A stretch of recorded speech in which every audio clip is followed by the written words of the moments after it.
technology has allowed us, if you have a good idea, a lot of guts, and you have a lot of guts, you have a lot of guts. But technology's allowed a lot of guts, good idea, a computer, an iPhone, and a really amazing network of great people. You can build multiple global companies in a very short amount of time. It's really unbelievable.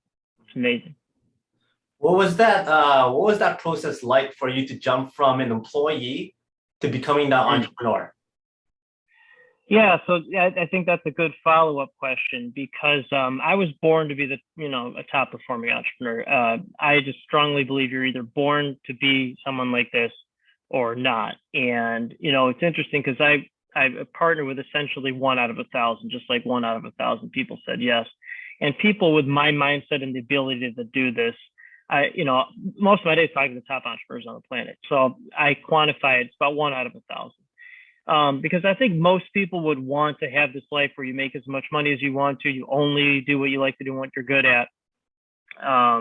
And then you partner, with only the people you want to. I haven't done outbound sales or funnels or anything in years. People just like, hey, I want to work with this person. So most people, I think, would choose that if they could.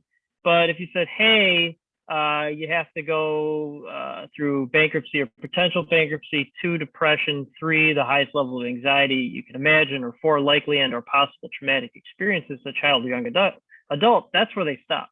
So most people use those as excuses their whole life. They stop there. Highest entrepreneur on the planet, highest level entrepreneur, they figured out entrepreneur life.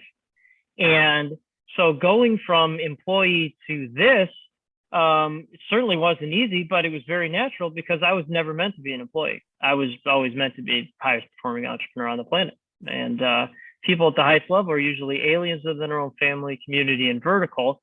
And I just didn't know it until, I didn't know I was this person until my job salary was cut in half, couldn't find a job, reached out to 5,000 people, found 5 clients, and here we are. So it's one of those scenarios where you kept on asking to get those yeses, eh? Well, again, most people stop at 5 no's. That's my point. There's at highest level, no excuses, only investment. There are no excuses at the highest level.